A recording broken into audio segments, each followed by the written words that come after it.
दोस्तों, Steve jobs कहा करते थे कि लोग सोचते हैं कि फोकस का मतलब उस चीज को यस करना होता है जिस पे आपको फोकस करना है, लेकिन ये गलत है। बल्कि इसका मतलब है कि 100 दूसरे आइडियाज को ना बोलना और उनमें से केयरफुली पिक करना। और वी कैन से 100 अच्छे आइडियाज को रिजेक्ट करके सिर्फ उस पर फोकस करना जो जरूरी है। तो हम आज के वीडियो में सिखाएंगे कि कैसे स्टडी, वर्क, प्रैक्टिस या इवन कोई भी टास्क या एक्टिविटी को इफेक्टिवली करने के लिए कैसे अपने फोकस और कंसंट्रेशन को इम्प्रूव कर सकते हैं, कुछ बेस्ट और पावरफुल टेक्निक और मेथड्स की हेल्प से। क्योंकि आप चाहे किसी भी चीज़ की तैयारी या वर्क कर रहे हो, हम अपने उस गोल को बिना फोकस और कंसंट्रेशन के अचीव नहीं कर सकते। इवन 2013 में माइक्रोसॉफ्ट द्वारा ह्यूमन अटेंशन स्पैन पर की गई रिसर्च में पता चला है कि एवरेज इंसान का अटेंशन स्पान, यानी कि बिना डिस्ट्रैक्ट हुए किसी भी काम पर फोकस और कंसंट्रेशन करने की एबिलिटी एक गोल्ड फिश से भी कम हो गई है। तो आइए हम इसी अटेंशन स्पान और फोकस को 7 स्टेप्स की मदद से इम्प्रूव करते हैं। साथ ही हम आपको कुछ बुक्स भी बताएंगे जो आपको आपका फोकस और कंसंट्रेशन बढ़ाने में मदद करेगी। So number 1, find out what distract you. हमें ये तो पता होता है कि हमें किस चीज़ पर फोकस करना होता है, लेकिन हम उन चीज़ों पर ध्यान नहीं देते जो हमें नहीं करनी है। नॉर्मली लोग एक टू डू लिस्ट फॉलो करते हैं और एक स्टेप आगे प्रोडक्टिव लोग टू डू लिस्ट या टाइम ब्लॉकिंग के साथ ही एक नोट टू डू लिस्ट भी फॉलो करते हैं। यानी कि आपको एक पेपर शीट पे लिस्ट बनानी है कि आपको पढ़ाई करते समय या काम करते समय क्या क्या चीज़ें डिस्ट्रैक्ट करती हैं। अब या तो ये आपके फ़ोन के नोटिफिकेशन हो सकते हैं, या बीच बीच में थोड़ी देर कोई वीडियो देखना, सोशल मीडिया स्क्रॉल करना, या आपके आसपास के लोग या एनवायरनमेंट भी हो सकते हैं। एक्सेट्रा जो भी हो, आपको एक लिस्ट में लिखना है और सॉल्यूशन निकालना है कि आप इसको कैसे अवॉइड कर सकते हो। और फिर आप जब पढ़ाई या ऑफिस का वर्क कर रहे हो तो उस वक्त आपको ये सब चीज़ें नहीं करनी है जो आपने अपनी डिस्ट्रैक्शन लिस्ट में लिखी है। आपको वो लिस्ट अपनी आंखों के सामने अपने डेस्क पर रखनी है। Number 2, do less. आपने सुना होगा कि ज़्यादा ही बेटर होता है, ज़्यादा काम करना या ज़्यादा देर तक पढ़ना, जो कि एक मिथ है जिसे डोंकी वर्क भी कहा जाता है। दोस्तों, प्रोडक्टिविटी को आसान भाषा में समझा जाए तो प्रोडक्टिविटी का मतलब होता है कम समय में इंपॉर्टेंस काम को फोकस के साथ और इफेक्टिवली करना, जिसका रिजल्ट कुछ बेनिफिशियल हो।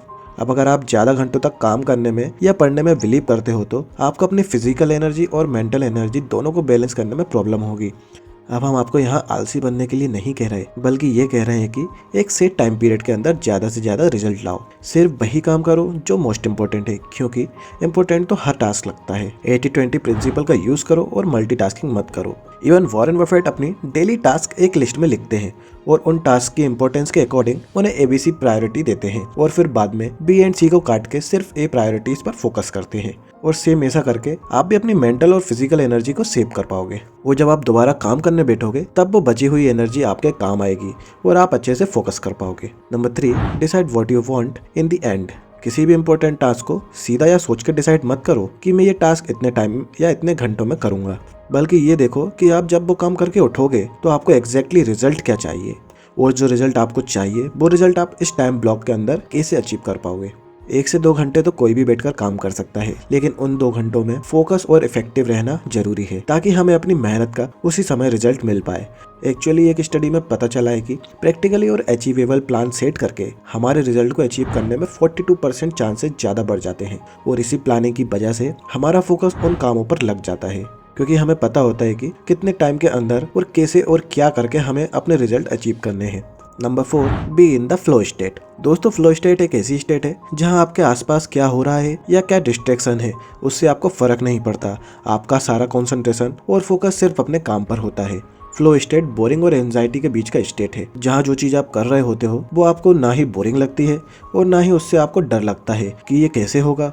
ऐसा बिल्कुल नहीं है कि आप फ्लो स्टेट सिर्फ उन्हीं एक्टिविटीज़ में पा सकते हो जिनमें आपका इंटरेस्ट हो, बल्कि ये काफ़ी प्रैक्टिस और उन प्रैक्टिस को हॉबी बनाने के बाद आता है जहाँ आप चीज़ें फ्लॉलेसली करते हो। इस स्टेट को आप तभी पा सकते हो जब आप इस वीडियो में बताई गई टेक्निक्स को पूरी तरह से फॉलो करते हो, या आपको इन्हें डीप में जानना है और सीखना है तो आप बुक फ्लो या डीप वर्क को पढ़कर भी सीख सकते हो।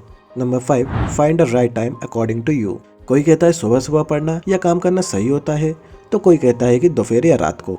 अब सबकी सिचुएशंस और बॉडी टाइप डिफरेंट होते हैं। जैसे कि अक्षय कुमार को मॉर्निंग पसंद है तो वहीं AR रहमान को रात में म्यूजिक प्रोड्यूस करना पसंद है। अगर आपको रिजल्ट अच्छे मिल रहे हैं और फोकस करने में आसानी हो रही है तो ये मैटर नहीं करता है कि आप किस मेथड का यूज कर रहे हो और कब कर रहे हो। तो पूछने और सर्च करने की जगह कि आपके लिए सुबह अच्छी रहेगी कि दिन अच्छा रहेगा या फिर शाम, आप अपने हिसाब से देखो कि किस वक्त आपकी एनर्जी सबसे अच्छी है और आप ज्यादा फोकस और कंसंट्रेशन कर पा रहे हो।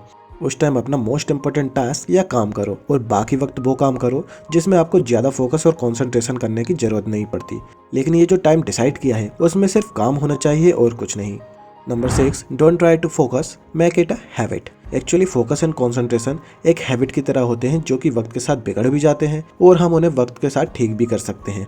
जिसे वॉर में लड़ने से ज़्यादा कई सालों की प्रैक्टिस करना जरूरी होती है, वैसे ही आपको अब से अपने उस फोकस और कंसंट्रेशन को ठीक करने की जरूरत है जिसे इंटरनेट और आपके फ़ोन ने खराब किया है। हम चाहते हैं कि आप सिर्फ कंसंट्रेशन और फोकस को अपनी आदत बना लो, यानी कि आप सिर्फ ये मत सोचो कि मैं जब काम या स्टडी करूंगा तभी फोकस करूंगा, बल्कि आप इस एक हैबिट को पूरे दिन प्रैक्टिस करो और सिर्फ एक वक्त में एक चीज करो और जो चीज करो उसमें अपना पूरा 100% दे दो। अगर फोन यूज कर रहे हो तो सारा ध्यान सिर्फ उस फोन पर लगाओ और अगर वर्क कर रहे हो तो सिर्फ वर्क पर। और इसे इम्प्रूव करने का बेस्ट तरीका है अपनी पसंद की बुक पढ़ना और मेडिटेशन करना। Number 7, balance your brain power. Productivity आती है फोकस से और फोकस आता है हमारी ब्रेन पावर से। और ये सुनने में बहुत अच्छा लगता है कि आप हमेशा सिर्फ वही काम करते हो जो आपके लिए ज़रूरी है। अब ये तभी पॉसिबल होता है जब कोई इंसान नेचुरली किसी चीज़ के लिए अंदर से पैशनेट हो, वरना बाकी लोग ये सिर्फ कुछ दिन के लिए करके रह जाते हैं, उससे ज़्यादा नहीं कर पाते। और ये साइंटिफिकली प्रूवन है कि हमें हमारे ब्रेन की पावर को बढ़ाने के लिए उसे रेस्ट भी देना चाहिए और ऐसी एक्टिविटी में भी डालना चाहिए जहाँ वो हील हो सके। तो आपको अपने काम के लिए टाइम सेट करना तो जरूरी है, लेकिन साथ ही आपको ये सेट करना भी जरूरी है कि आपको अपने शेड्यूल में कितना फन टाइम और रेस्ट टाइम रखना है। इसके दो फायदे होंगे कि आप काम करते वक्त सिर्फ काम करोगे और फन दोस्तों या अपने फोन के साथ टाइम गुजार पाओगे, या कभी भी ओवर वर्क की वजह से खुद पर प्रेशर नहीं डालोगे। तो दोस्तों, अगर आपको ये वीडियो पसंद आई हो तो वीडियो के लाइक एंड सब्सक्राइब बटन को दबाकर इस चैनल को ग्रो करने में सपोर्ट करो और बेल आइकन को दबा लीजिए ताकि आने वाली वीडियो मिस ना कर पाओ। Thank you for watching.